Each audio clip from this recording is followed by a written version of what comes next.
170 beats per minute and my heart rate do not. If your body doesn't have the fuel, it's going to go after the fuel within your body somewhere, right? Eventually, your body's going to break down to the point where it can't sustain the output that you're looking for, which is when you need to eat. It's that simple. You have to fuel to train. You have to fuel to recover. So we getting Dairy Queen?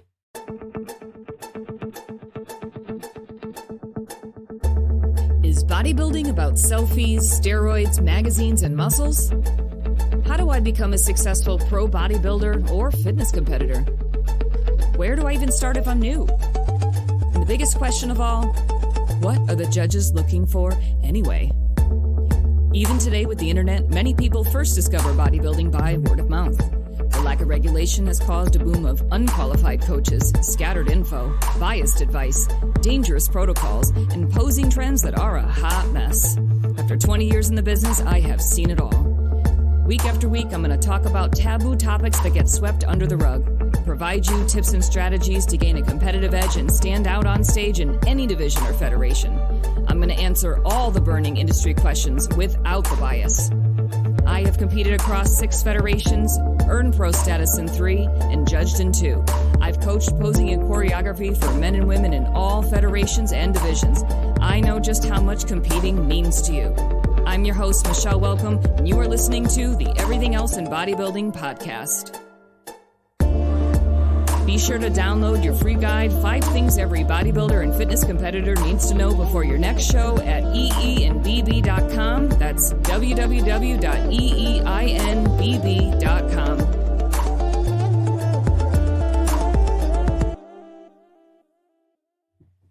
What's up, guys? Welcome back to the Everything Else in Bodybuilding podcast, our weekly gatherings with my other host here, my husband, Vassilios Metropolis. Oh my God, I'm still here. We're getting some really good feedback on the input. Some people are actually reaching out to me and saying they're really enjoying the male perspective and hearing your thoughts. What do you think about that? I don't know. What do you think about that? His head. Can you see it expanding as we're standing here? Get out of here with that. Come on now. Stop. I'm serious. What? Yeah. Well, what do you think about that? I think it's wonderful. I really do. I think that you provide a great amount of value, I think, from a male perspective, but also from a perspective of somebody who's coming from a completely different perspective. Okay. So I've been competing for over 20 years, coaching and judging for over 20 years. Yeah. Your background is entertainment. Yeah. Music industry, but there's a lot of parallels that you might have noticed on the beginning of, the first one that we did, the first group gathering that we did. We talked about some of that stuff. There are a lot of carryovers in life, that's for sure. Mm-hmm. Yep. But today we're going to be talking about food timing and your workouts. That was actually compliments of Melanie, one of the people in our gathering. Yeah, okay. So, all right, well, why don't you tell us a little bit what your thoughts are? Food timing specific to bodybuilding. Is it time to eat? Okay. Is it time to eat right now? It's always time to eat. So when specifically are you supposed to eat? Okay, we're bodybuilders. So every day at any given time, it's time to eat. It's pretty much that simple. In fact, I'm going to go eat. Wouldn't that be nice? No. We could just eat all day long. I don't know. Some of you can eat all day long and you don't gain a pound. And some of us, you have to be a little bit more diligent about our calories. You could just, how many calories are you up to now? I don't know. It depends on the day. Depends on what we're eating. Yeah. Are we eating? Probably. No, the topic's very interesting. When we talked a little bit about this last week, where we were talking about, well, in at least our last conversation anyway, we were talking about how much we've learned as bodybuilders and how that makes a difference when we start applying that into our daily life, into our regimen. And so what does that mean? So when we look at food and how that applies to the energy that we're trying to receive, whether that's recovery, whether we're trying to get PRs in the gym, we try to intake as many calories as we can to maintain not just the output, but potentially get a performance enhancement as well. So what do I see for me personally? Yeah.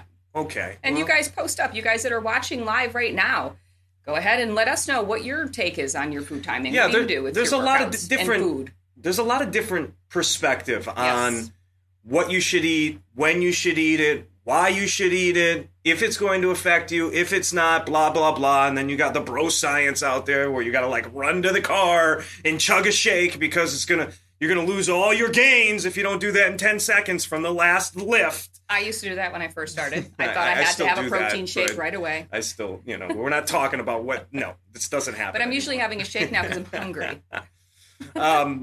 In my experience, calories definitely matter. Timing, I notice that I get a little bit of a performance increase when I have at least 2 meals prior to my workouts. So I'll have maybe a morning whey shake or something along those lines, maybe a meal replacement shake or something in the morning. But then I'll follow that by a full solid meal. And that has been kind of my noticed difference when trying to perform in the gym and have a decent amount of energy that I need to maintain me. If I don't do that, can I do fasted workouts? Yes. Have I done them? Are they good? Sure. Are they sustainable long term? For me and what I'm trying to do and what I'm working through right now, not as much. But that's my own personal preference. That's my own goals. So what changes? So let's just say you went to the gym fasted versus you went to the gym with 2 meals. Yeah. What's the difference? Like, get a little bit more specific. What happens when you train with more 2 meals versus 1 or even 0? Yeah, definitely. I mean, for me, when I have at least 2 meals in my regimen, I know that I can go to the gym. And as long as I've had decent recovery from within the last 24 to 48 hours, I should be able to maintain a decent output at the gym. Meaning I'm not afraid to go heavy. I'm not afraid to push a couple extra reps or maybe a couple extra sets or whatever it is that I'm trying to push past what I did maybe the week before that. If I'm fasted, can I make improvements that day? Sure. Is it going to be sustainable for me from weeks on end? Not as much. I can do it. But if I go there fasted or maybe just 1 meal or 1 shake or something like that, I'll take that in consideration and I'll adjust my workouts. I'll know, okay, maybe today I won't go as heavy, or I won't have as many reps or sets for that particular workout, or maybe it's more cardiovascular based and less strength based. So it just depends. A couple things. I think it depends for sure. What is your goal? Are you going there for power? Are you going there for strength? Are you going there because you're in a cutting phase? What are your goals when you're getting to the gym? That's number one, and that's going to dictate what you're going to eat, how you're going to eat. The other thing, too, to remember is that your body has a really amazing way of adapting. It can adapt to anything. That's survival, and that's something that is very special about our body. So just because you went to the gym fasted that one time and you had a heck of a workout doesn't mean that it's actually something that's going to, overall, on a long-term basis, going to help you grow muscle. Sure. It's not necessarily a 1-for-1. Sure. So being able to adapt is something over time to see, I would say over the weeks of time as you're looking to progressively overload. Yeah. Are you actually able to add weights onto your reps? Are you able to add more weights onto the machine? Are you able to do those things? Sure. Or is your weight going down? You just don't have the gas. You don't have the energy to do it. Yeah. Are you maintaining your workload? Yeah. Are you pushing more further? I mean, we use a good 6 to 9 week type buffer. That's kind of what you and I kind of migrate to. Yeah, a lot of people do 4 weeks and they change the workout, and I don't think that's enough time. Yeah, really for us, we like to do at least 6 to 9 weeks. That's what we put in, and we know by week 9, week 8, week 9, week 7, week 8, week 9 that if we're starting to like get to that point to diminish no return, then maybe 1, we've either outdone ourselves on these workouts. 2, we're burnt, we're not fueled enough, not recovered enough, or 3, it's just time for some change, and so we've gauged that. Anytime I've put in a decent effort to try to see if the fasting with workouts are going to work, or the lighter calories, or the mornings versus the afternoons versus the nights, I tried to give it at least 4 to 8 weeks total time so that my body can adjust. As you were saying, our body acclimates over time, and maybe the first couple of weeks feel like death, but then 8 weeks later, you can feel a lot better, and that's been the case in some formats. But then there's the opposite too, where I've put in 3-4 months of time in training and trial and error specific to an eating habit. Let's say low carb, for instance, and try to maintain that balance with enough strength gain, enough return on investment, really from the gym, what I'm looking for with my goals. And see if that's going to be maintainable for an extended period of time, 9 weeks, 10 weeks, etc.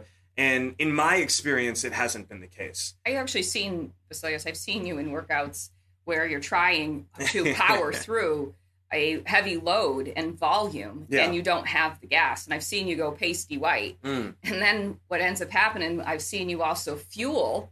And he's come up to me before, and he's like, I feel amazing. Oh my God. Am I high? Oh my God. I swear the one time. I must be high. The first time that we fully went all in on carbs, because I was low carb for a long time. I was we got to talk about no that. carb for a long time. But we got to talk when I about went in on carbs to utilize them, just to try them out, just to see what it would do, and I went from 100 to 200. Oh my God, a lot of carbs here. I was like, it was like night and day, like unbelievable amounts of energy. I thought I was high. I thought that this can't be normal. My wife gave me something without me knowing. Yeah. What did you give me? Yeah, he's like, what'd you do to me? Yeah, it's just called sugar. Yeah. Oh. No, it's you are fed. You are actually fed nutrition that is going to actually have a positive transfer to you actually getting a great workout in. You feel amazing because you're supposed to feel amazing. Yeah, let's just clarify. So there's a lot of people out there that do follow a lot of different eating regimens or habits or protocols, right? Some people are no carbs, some people are low carb, some people are full carb, some people are high fat, some people are vegan, some people are carnivores, some people are raw, some people are, you name it, right? Like I'm sure there's subcategories of subcategories, but when it comes to all these different, I don't want to call them fads, but I believe they are type protocols.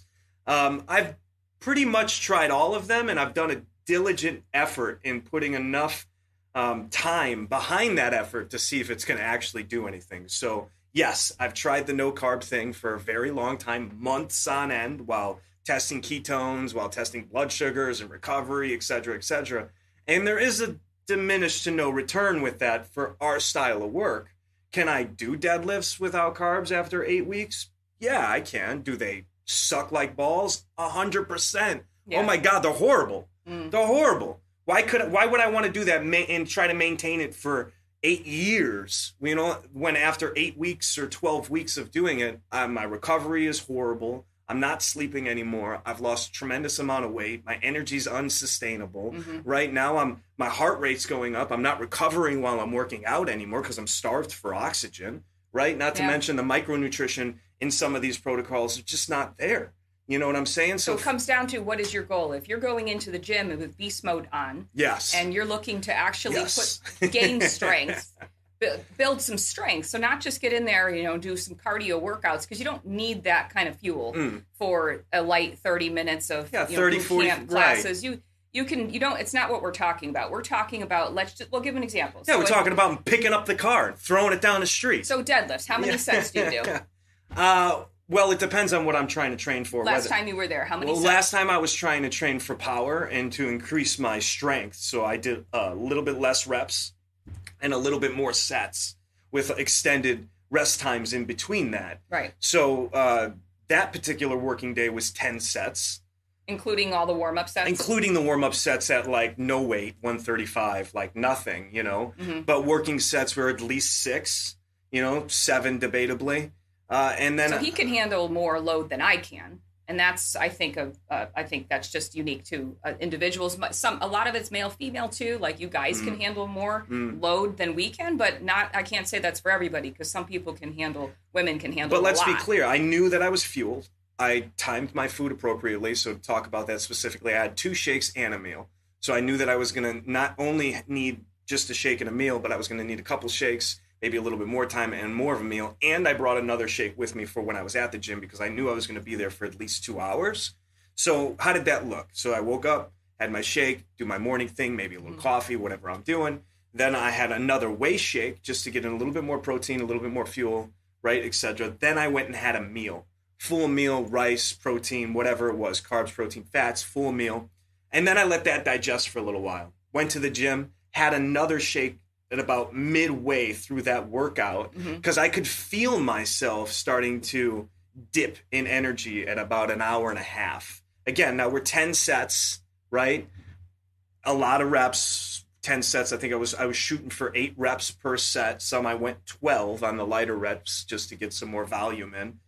So by the 6th set, I could feel myself fading big time. So I'm having a salt, I'm drinking more water, I'm having a shake, maybe a little bit of some sort of quick acting sugar or something, just to give me a little bit more fuel for that moment. And I can definitely, almost within a 20 minute to 30 minute period, feel an increase in energy. And an increase doesn't mean like, oh my God, I got like a whole nother gas line happening here where I could just go balls to the wall. But it means like, no, I think I can maintain this. I think now I can get a couple more sets. Maybe I need a little bit more rest, but I can then maintain this. Now, if I was to try that same workout completely fasted or low caloried, I can do it. But man, is it horrible. And and how does that affect my recovery and my sleep later on? And how do I feel overall? And it's just not sustainable for me. It kind of reminds me of what it feels like. So if you're in a growth phase, you're trying to put on size, put on muscle, you're in your off season, so to speak, versus if you're cutting for a show, there's going to come a point where something's got to give. Yeah. So you're cutting calories, so something's got to give. The ultimate goal is to keep your protein high, try to maintain as much muscle as possible. Definitely. But something energy-wise is going to give. So it's either going to be carbs or fats. There comes a point where your fats are going to get low, but they should not go below a certain amount. So what's the only thing left? Carbs. So when you start to dial in for a show, you start to get leaner, you start to pull down the calories, and hopefully they don't go down too low, that you've been able to really push your calorie starting place super high so it's not dramatically low. But for me, I can absolutely say when dialing in for a show, there comes a point when the fuel, you definitely will feel that drop in energy, but you still have to do your workouts because you're trying to maintain your muscle as you're dialing. Well, let's talk in. about that a little bit, because you tend to go to the gym sometimes with just one meal replacement, one shake in the morning. Yeah, that is schedule dependent. I know we're quite busy, so sometimes that's the only time you have. And sometimes I do go with you, but a lot of times you go with just a shake. Mm-hmm. So have you been training that way your whole life, or have you come in and out of different training protocols, timing, food? What's your experience with it?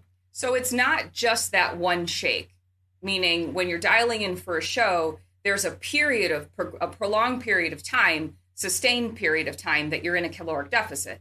And that's over time, the energy starts to drop. You're talking about when you dial in for a show.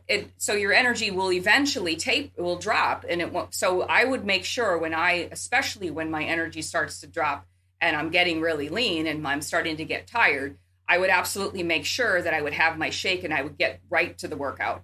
I wouldn't wait and much more than definitely no more than an hour, because then I'll start to get hungry. So you have a shake, and then within an hour, you're in there. I got to train. Because you've noticed an increase in sustainability energy-wise when timing it that way? Yeah.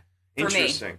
For me, if after a certain amount of time, I will start to get hungry. So let's just say. So again, we're dialing in for a show, and you've noticed that as you're cutting calories to get lean for your competition. Yep. Now, this is a very specific type scenario. You're saying that your body becomes what we call more fast acting. Yes. That it's more responsive to what you're giving it. Yes. And that's about the 2-hour mark after I eat. It's like, oh boy, when's the next meal coming? And that's how fast things your body really starts to high function. I can second that nature in the sense that I've increased my calories for long periods of time, and I've decreased them for long periods of time. And depending on how long I lived within that calorie threshold and what my energy output was, there was a diminished no return there. Mm-hmm. So with that, I noticed that my body was then utilizing the fuel, we'll say more efficiently, just for the sake of debate or conversation here. It was using it faster. Yeah. I could feel the results faster with it. So that being said, when I am fully fueled at what I would say is my maintenance calories to perform, so I'm at the gym, I'm working out, I'm looking to build, I want to put muscle on, I'm not cutting, I'm not trying to put on a ton of weight, but I'm not trying to lose a ton of weight. I'm trying to maintain, slowly increase my strength, slowly increase my muscle mass over time, which is what I'm doing now. For me, I noticed that as long as my overall calories are consistently averaged throughout the week, I can be okay at the gym. Yeah. If I start missing meals here and there, I'll still be okay when I'm maintaining. But if I'm low in calories, and we're cutting, like she's saying, for a show or something, or I'm just under, and it's been a couple of weeks where maybe I haven't been eating or maintaining my full amount, and I'm cutting down a little bit, then I'll start to notice that my body needs more. And it needs more, and it starts to act a little bit faster, and it starts to get a little bit, I guess, more responsive to what it is that I'm doing to it. You know what I mean? As opposed to just maintaining and averaging out. Well, even now, I'm not in a cutting phase. I should be, but I'm not. I don't feel like it. So right now I'm in a phase where I'm really enjoying my strength. I really, really enjoying being in the gym and getting those extra reps out, putting on a little bit more plates onto the barbell. It just feels good right now to train for that. So what I'm doing, it is volume related. It is a lot of output and energy. So even though I'm not in a deficit, I do have my shake. I always have I've been having the same meal replacement for like 10 years. The most amazing things ever. They are. But anyways, so I have that. But what happens is if I wait too long, even now, so we're talking like 3 hours, past since when I had my initial shake. This is in the morning. And if I'm trying to go to the gym, during my workout, I will gas. And I will go run over to Fuel at Energy Fitness. Shout out. Brett and Dina over in Torrington, Connecticut. Yeah. I will go to them and I will ask them to make me one of their shakes, and I will drink the shake while I finish the rest of my workout. Yeah. So for me, it's also, even though I'm not in a cutting phase and I feel good, but because of what I'm doing for workouts requires a substantial amount of energy from me, I do have to feed. I do have to eat. And you've been known to stop your workouts entirely and have rice and full meals. Yeah, absolutely. Well, again, just trying things out. One extreme example was I tried to go in and do a 3-hour workout session. So 2 separate strength training sessions that I planned for both lower body and upper body. And I tried to do it with basically less than 100 grams of carbs for the whole day. Can you imagine? So, I timed my meals accordingly in the morning and in and around my workouts, and I timed the meal in the middle of the workout. I did notice after about 45 minutes into the first workout that my energy was starting to really, diminish very fast. And so I started to eat a little bit of rice that I brought and slowly start to titrate the food back in so that I would be ready about 45 minutes later for the next workout. And if I hadn't have done that, not to mention I'm drinking, gallons of water and salt water and electrolytes, et cetera, et cetera. Mm-hmm. If I hadn't been doing that and fueling, there's no way I would have been able to maintain a healthy output for that sustainable. And that's a game changer. A lot of you guys like these, what do you call them? Pre-workouts. And I find that the pre-workouts, to me, they're so much that they bring my blood pressure too high, where I can't concentrate because my head's about to pop off. Yeah, you got to have balance. They're like too much. So there's a fine, like caffeine is really the only proven pre-workout. Like it's the cheapest thing you can buy, a cup of coffee or a little something. But those energy drinks, they're tasty, they're fun, they have vitamins, they have all kinds of stuff in them. But there's a lot of caffeine, and that caffeine itself can make you really like almost too energized, and it could affect your workout in a negative way. Like food is everything when it comes to what we're utilizing for our energy. We don't use pre-workouts. I have coffee. No, we have hang on. We have a little bit of coffee, but we don't have caffeine filled pre-workouts. No, you might have a cup of coffee, or we do something called an e-shot, which is less than 85 milligrams of caffeine, which is about 1.5 cups or 2 cups. Well, it's a little bit of caffeine from green tea. But the fusion of the adaptogenic herbs, it makes you feel really good. But the reality, those are its own thing. The reality is, for me, anything over like 150 milligrams of caffeine pre-workout, and I actually find it debilitating. Yes. I find it not effective. If I had it earlier in the day, let's say for morning, and I'm working out maybe 4 or 5 hours later, then I might be okay. But because my energy is so high, I bring myself up so high naturally, that I find that it overdoes the energy for absolutely. me. And it actually inhibits my workout. So I prefer to be stim-free for the most part. 90% of the time I'm stim-free. That's what I like. I'm not a huge advocate of pre-workouts for my style of training. However, it's taking me at least 10 years and you a lifetime, to figure out what our calories actually are, when to time them, how to utilize them, and what works, right? So we're talking like within a 200 to 400 calorie range here, where we know if we bump our calories down 200 to 400 calories, we're going to start losing weight. Or if we bump it up 200 to 400 calories, we're going to start potentially putting on weight. Like we live within a range that's so freakishly close to what it is to maintain our output and our recovery and, our resilience physiologically, that I would say that's why it's important for us to understand the timing. That's why it's important for us to understand how to utilize the fuel. if you're in an extreme deficit, the same can be said. And if you're in an extreme, overabundance of calories, the same can be said, right? So it's because we're so close within our calorie range that I feel that the timing is more important. Now, when I was a glutton, because we've tried that too. When I've tried that too. Did the timing matter as much? Not really. Not as much, because I was so overly nourished and getting so many calories in that I knew as long as I had my calories in, I was going to recover okay. I was going to perform okay as long as I had decent recovery, and I'd be able to maintain my energy. I do have to say, so today I went to the gym this morning. I did some heavy Romanian deadlifts, 15 reps. So my heart rate gets up to 170 when I'm doing those. They really, that's what I start with. And I don't pair it with anything because those just gas me. So I want the most energy possible. And I am not in a caloric deficit. In fact, we've been a little bit on, I would say a little bit of a food party going on. We've been having some fruit. It started since the Dairy Queen, you see. They tipped it over, just stepped into that world a little bit. Do you see why? He is just naughty. What? How do you resist? It was her idea. I was in the best shape. She was like, you want to go for a walk and get some Dairy Queen? I was like, duh. So I'm not in a caloric deficit. I'm well fed. I actually went to the gym today and I felt amazing. I had only had my shake. I felt amazing. The best I've ever done with the Romanians. I followed it up with some heavy hip thrusts. So I did some other things after that. So I was able to do more. And afterwards, I knew I needed to eat. Yeah. Same thing. Even though I'm very well fed and my performance was amazing, at the end there, I had to run over to the fuel counter, contact Dina, run it over. Can you make me my oatmeal cookie shake? All right. Can you please make my shake? And I needed to eat. And so it's not this whole anabolic window. Yeah. Okay. So I love Jennifer, who mentioned the anabolic window, the bro thing. It's not about that for me. It's about, I was freaking hungry. And I needed to eat something. I think a lot of that's been debunked, right? The reality is that as long as the nutrition is in your body within a certain time frame, like 24 to 48 hours of your workout, then you're going to be fine.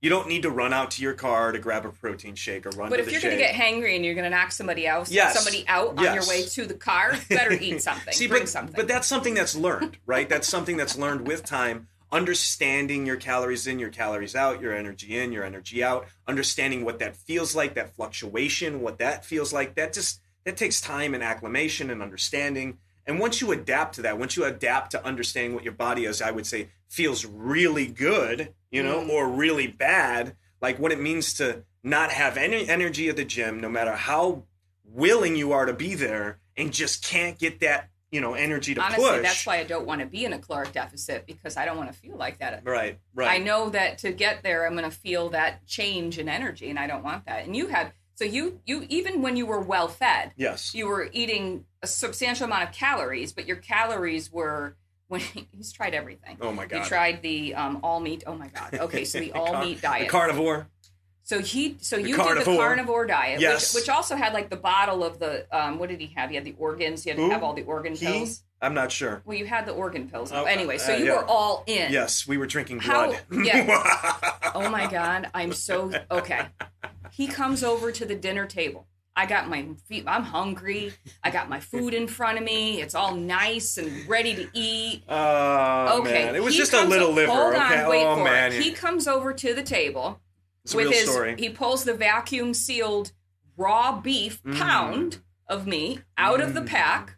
Blood still pouring off of it. Puts it down on his plate. I don't know why there was even a plate. To me, he should have just eaten this whole thing without any sort of plate. I took a bite. And he takes the raw beef, you guys, picks it up. True story. And he just starts chewing it and eating it. I'm actually starting to salivate even thinking about the memory. I'm like, salivate? Yeah, like the saliva in the back of my mouth is starting to pour because I'm like, it was the most incredible thing I've ever seen. So he goes all in. Yes. I, by the way, lost my appetite. I couldn't watch and I couldn't eat my supper. Yeah. I know, but we tried the raw food diet. Did the raw food diet. Now, was it not only carnivore? I went carnivore raw. What's up? Carnivore raw, egg yolks, liver, meat, beef, chicken. I was fish, man. We're eating pound of fish raw. He starts telling me the liver tastes different depending on the cow. It does. It does. It's just a big difference. Grass-fed versus not grass-fed, how fresh it is. Has it been frozen or not? Oh, and then some textures. And then you're boiling the bones. He goes to the local farm, he's boiling the bones. And you would think we were making like potions, bone broth. you know? You're like, ooh, maybe that'll taste good. A little bit of bat wings and a little bit of feathers and some hearts. To high heaven. So, oh my God. It stunk the house. It was gag worthy. It did absolutely nothing for my recovery. It did nothing to improve my strength. And grossed me out. And now, you know, I have like this overwhelmingness to the smell of liver and blood and everything else that happens that, you know. And you have a hard time with raw beef, or sorry, just ground beef. No, not really. You know, it just, now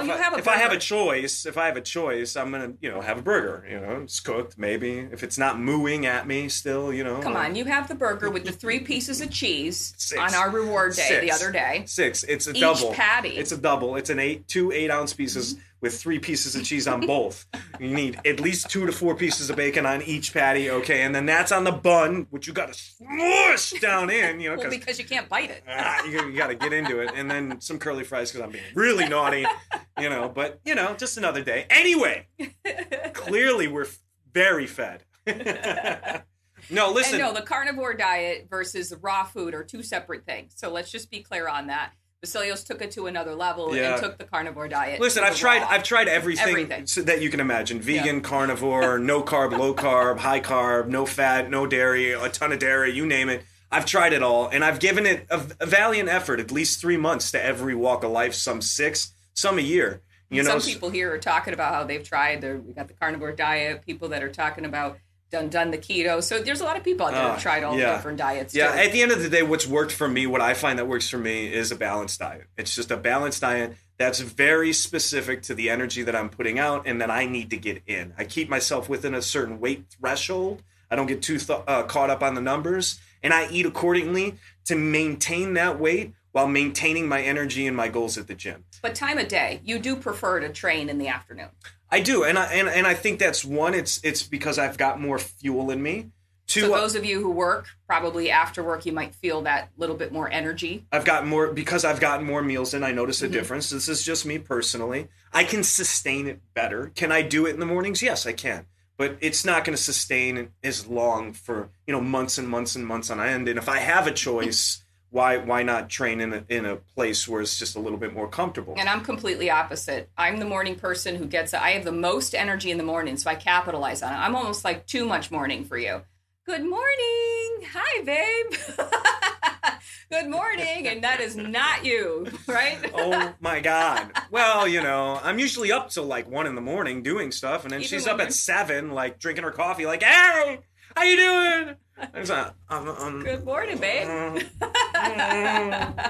you coming to the gym with me? No. Yeah. Are you coming? No, I'm not. No. Okay. Well, but I have the most for me. So I guess it comes down to, well, first off, fit it whenever you can in your schedule. At the end of the day, getting it done is number 1 priority. And you'd kind of just have to fuel based on the time of day that works for you and the fuel that works for you. Yeah. But for me, I definitely am and the most energy and the most power, and I put the most into my mornings. I find more of the day that goes on, I use a lot of brain power. I teach a lot.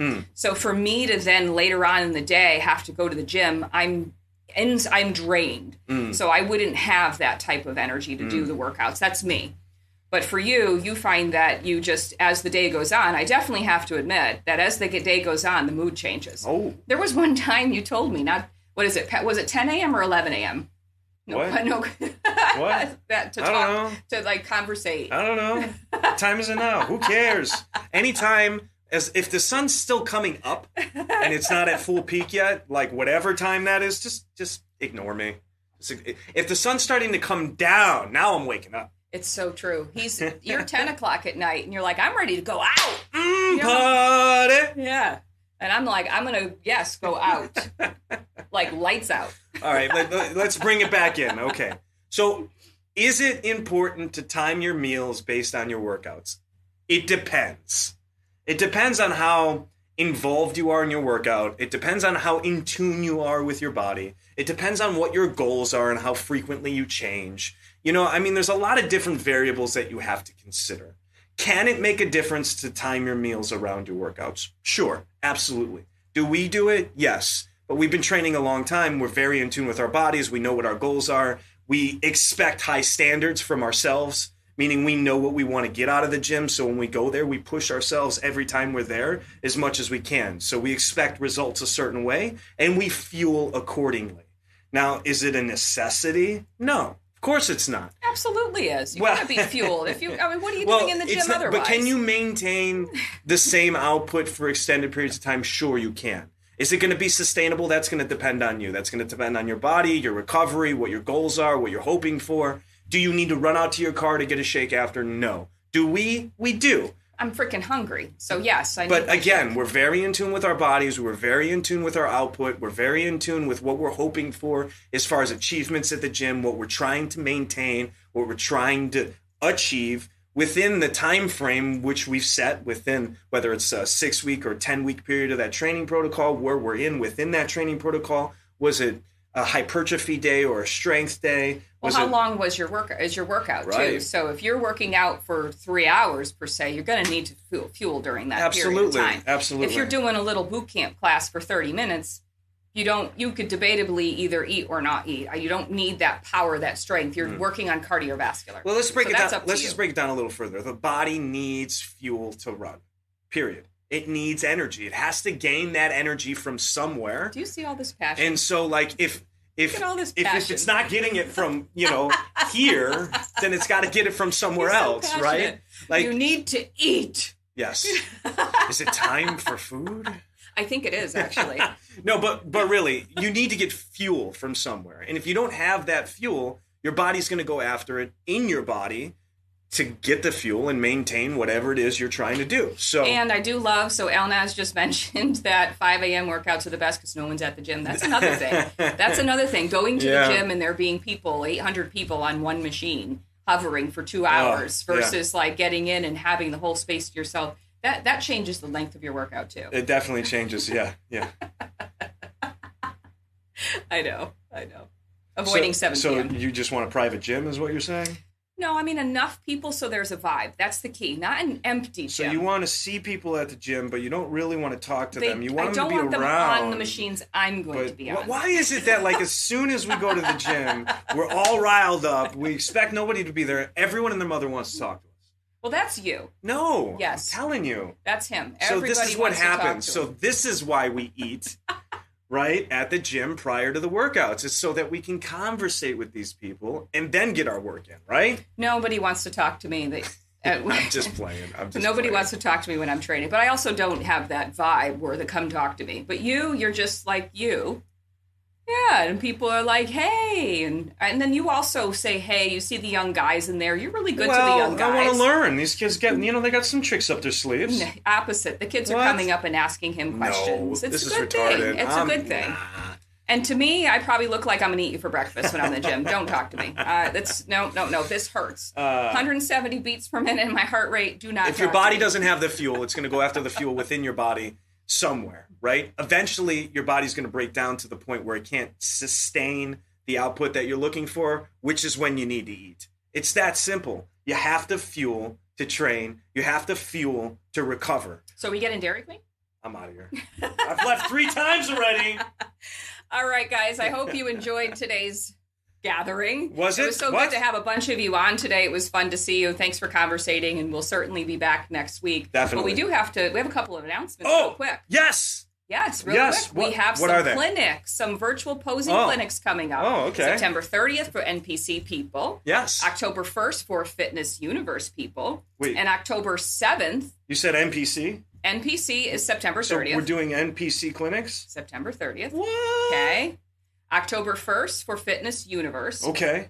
And October 7th for my monthly official OCB virtual posing clinic. We have NPC. Yes. And so NPC specific posing regimens, we are routines. Both doing that one. Oh, we are both? Mm-hmm. So I have to what do I? Relax. Come on. Is it like a side pose? Is it like, what is it? Not bad. Is it? Not bad. Is that NPC standard there? Did I nail it? Yeah. Did I get it? Am I a pro? And then we are just starting our brand new official Fitness Universe. Fitness Universe. To the Fitness Universe Federation. Okay. For that honor. And OCB, we've been doing a monthly. They're amazing. October 7th is the next one. So, all right. So those are a couple of announcements. We look forward to seeing you guys next week for our next group gathering. You're a bodybuilder. You need to eat. It's that simple. figure out what works for you as far as your protocols are concerned, what you like, what fits in. What All right, I think they got it. And go eat. I'm hungry. All right. Are you hungry? Peace out, guys. Let's go eat. I'm just saying, no?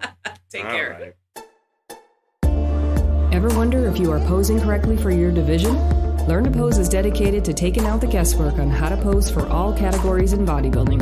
Learn 5 ways you can improve your posing skills in 5 minutes guaranteed at www.learntopose.com. There are free posing tutorials available for the bikini, figure, and men's physique categories, and more on the way for other divisions in bodybuilding. It's free, so go access your free posing tutorial for bikini, figure, or men's physique at learntopose.com.